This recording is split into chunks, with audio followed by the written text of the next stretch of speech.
So when we're not dividing by monomials, when we're dividing by a binomial or even something larger than a binomial with more terms than a binomial, one option we have is to use long division of polynomials. And this is really similar to the long division that you probably saw in elementary school.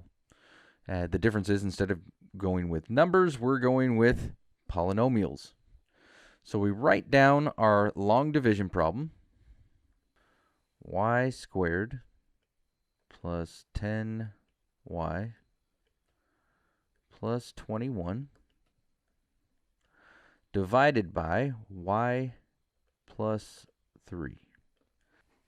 Now with our long division, we always look at the element to the left, the term to the left, to figure out what we need to multiply by. So we want to be sure also that the dividend, what we're dividing into, what's under the division symbol, is in standard form. And all that means is that in descending order of the exponents on the variable.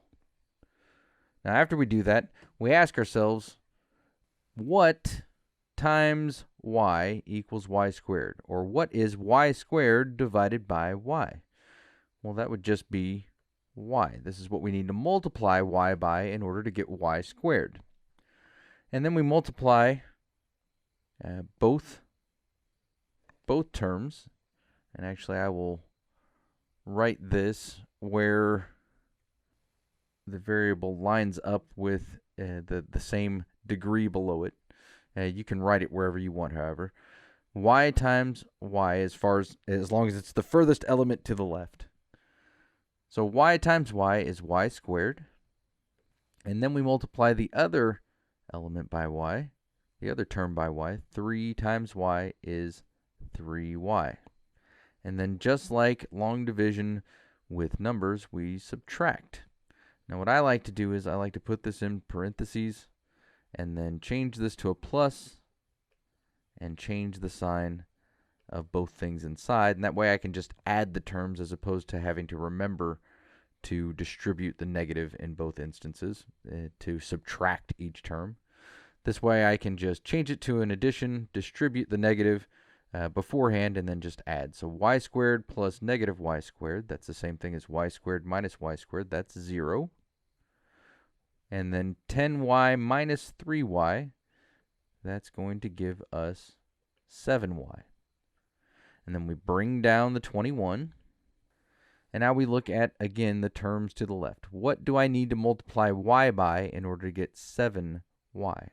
Or another way of looking at it is 7y divided by y equals 7. Y times 7 is 7y. So 7y. And then 3 times 7 is 21.